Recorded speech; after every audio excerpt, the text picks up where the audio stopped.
Mange steder i Danmark har Jehovas vidner været udsat for hærværk inden for de seneste 2 år. Derfor har de investeret i ekstra sikkerhedsudstyr i kampen for at leve i fred for ubudne gæster. Videoovervågning, jerngitre, dørtelefoner, alarmer og panserglas.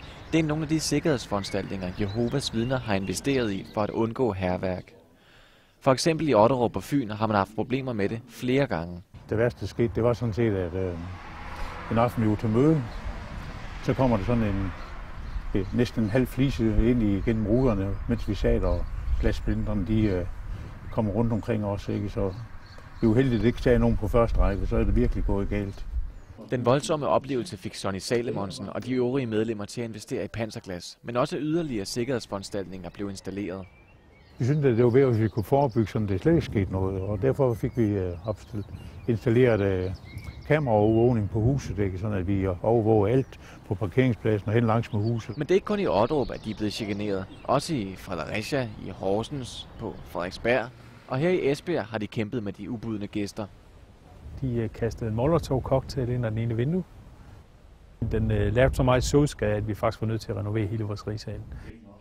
For at finde ud af, hvor stort et problem der er tale om på landsplan, har vi foretaget en stikprøve blandt Jehovas vidners 204 rigssal i Danmark. Ud af de 27, vi har været i kontakt med, viser det sig, at hele 22 har været nødsaget til at investere i sikkerhedsudstyr som følge af hærværk inden for de seneste 2 år.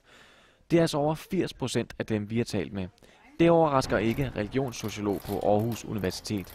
Det er en gruppe som ikke er som os andre almindelige danskere. De er fremmed, og det fremmede skal vi prøve at få væk.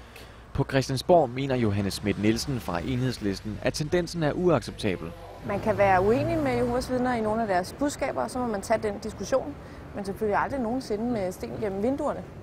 Hun mener dog, at politikerne også har et ansvar. Det er klart, at det er blevet tilladt at tale meget, meget grimt om mindretal. Og hvad skal man sige, man har gået forrest på Christiansborg.